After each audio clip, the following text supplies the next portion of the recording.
గుంటూరు జిల్లా పెదనందిపాడులో తెలుగు తమ్ముళ్లు రెండు వర్గాలుగా విడిపోయి బాహాబాహికి దిగారు. స్థానిక ఎంపీడీఓ కార్యాలయంలో వివిధ కార్పొరేషన్ల రుణ లబ్ధిదారుల ఎంపిక కార్యక్రమం జరిగింది.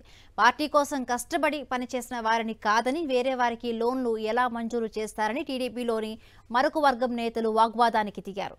దీనికి సమాధానం చెప్పాలని నిలదీశారు. విషయం తెలుసుకున్న పోలీసులు వచ్చి ఇరు వర్గాలకు సర్ది చెప్పే ప్రయత్నం చేశారు. కానీ ఒకరిపై ఒకరు దూషించుకుంటూ గొడవ పడ్డారు.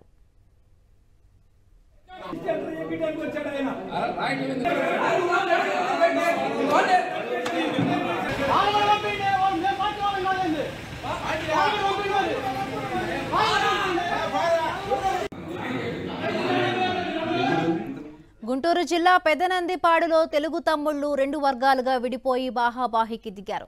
స్థానిక ఎంపీడీఓ కార్యాలయంలో వివిధ కార్పొరేషన్ల రుణ లబ్ధిదారుల ఎంపిక కార్యక్రమం జరిగింది. పార్టీ కోసం కష్టపడి పనిచేసిన వారిని కాదని వేరే వారికి లోన్లు ఎలా మంజూరు చేస్తారని టీడీపీలోని మరొక వర్గం నేతలు వాగ్వాదానికి దిగారు.